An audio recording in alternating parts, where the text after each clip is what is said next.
are making a lot of money in stock. The stock market soared to near record highs yesterday. The stock market continued its bull run Thursday. The Dow rose nearly 61 points. Another day, another record. And the internet and technology stocks just going wild. Gained more than 100 points to close at 7,895.81, the highest finish ever. Only a few years ago, Enron was the nation's 7th largest corporation, valued at almost $70 billion. Pundits praised the company as a new business model.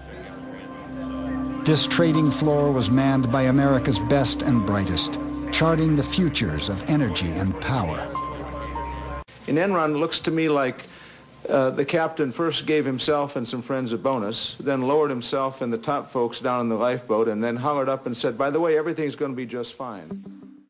The executives started selling their stock.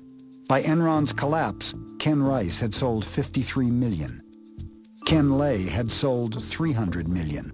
Cliff Baxter, 35 million. Jeff Skilling, 200 million. Well, at one time, things were really rosy for us, and we all had some really nice-looking 401ks and pensions. And at the peak, I had about $348,000, and I sold it all for $1,200. While Enron's stock was plummeting, the retirement accounts of Enron's rank-and-file workers were frozen. And what came out later that was so bad was the fact that Ken Lay and Skilling and all the top people were moving their money then, but we couldn't. Enron, no one was more aggressive than the traders. If I'm on the way to my boss's office to argue about my compensation, and if I step on somebody's throat on the way, that doubles it, well, I'll stomp on the guy's throat. Started with a lot of people who thought they were changing the world, and over time they became victims of their own hubris, victims of their own greed, and so it's like taking so much promise and possibility and looking at it in a mirror and seeing the flip side reflected back at you. For years now, we've been hearing about corporate executives who made fortunes for themselves while driving their companies into bankruptcy, costing employees their jobs and sometimes their life savings.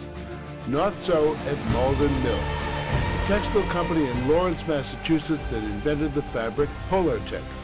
As we reported last year, Malden Mills also filed for bankruptcy protection, but that's the only thing it has in common with companies like Enron.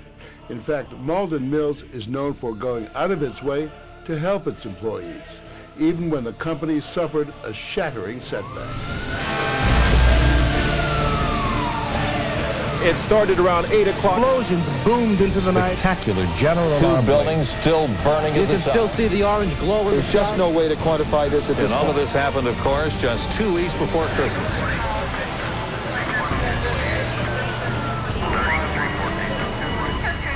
The fire that broke out at Malden Mills in the winter of '95 was the largest fire Massachusetts had seen for a century. No one was killed, but the town was devastated. Malden Mills was one of the few large employers in a town that was already in desperate straits. By morning, just about all that remained of the mill was ashes. As you watched the place burn, what was going through your mind? The only thing that went through my mind was, how can I possibly recreate it? Aaron Feuerstein is the owner of Malden Mills. He's 76, the third generation of his family to run the mill. I was proud of the family business, and I wanted to keep that alive, and I wanted that to survive. But I also felt the responsibility for all my employees to take care of them, to give them jobs. And he made a decision, one that others in the textile industry found hard to believe. While the fire was still smoldering, Feuerstein decided to rebuild right there in Lawrence. Decided not to move south or overseas as much of the industry had done in search of cheap labor. And he made another shocking decision. For the next 30 days, all our employees will be paid their full salaries. To what degree is your faith, your religion, responsible for this idea of the moral businessman? I think it plays a big role. For guidance, he turns to the Torah, the book of Jewish law. You are not permitted to oppress the working man because he's poor and he's needy amongst your brethren and amongst the non-Jew in your community. A month later, he held another meeting. We will, once again, for at least 30 days more, pay all our employees. The mill was in ruins. You continued to pay your workers. That may be a great moral gesture, but is it a wise business decision? I think it was a wise business decision, but that isn't why I did it. I did it because it was the right thing to do. Some might have said the proper business decision for a 70-year-old guy is to take the $300 million in insurance and retire.